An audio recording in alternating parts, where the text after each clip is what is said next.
Sujet cette semaine, beaucoup plus sérieux, l'Algérie et cette décision des autorités de juger des chrétiens pour avoir rompu le ramadan. Petite explication, c'était des hommes surpris en train de se nourrir à l'heure de midi sur un chantier et qui risquent la prison. Beaucoup de commentaires, certains impossibles à diffuser, mais une tendance quand même quasi générale. Vous trouvez que la religion islamique est plus respectée que la religion catholique, c'est encore vos mots. Vous faites le parallèle entre les polémiques, notamment en France sur le voile, la construction de mosquées ou encore la nourriture halal dans certains restaurants. Vincent Roux, bonjour. Bonjour Christophe. Premier commentaire, en France, il est politiquement incorrect de stigmatiser les minorités dans leurs différences. En Algérie, eh bien non.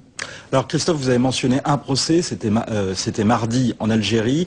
Il y en a un autre qui est prévu dimanche. Ce sont 4 chrétiens qui vont comparaître pour pratique d'un culte non musulman sans autorisation. À cela, il faut ajouter également qu'il ne fait pas bon de violer le ramadan en Algérie, puisque le 8 novembre, c'est une dizaine de jeunes qui vont comparaître parce qu'ils ont bu de l'eau et du café dans un local fermé. N'empêche, la police a donné l'assaut dans ce local. Alors il y a un vrai fossé en Algérie. En théorie, la Constitution autorise la liberté de culte.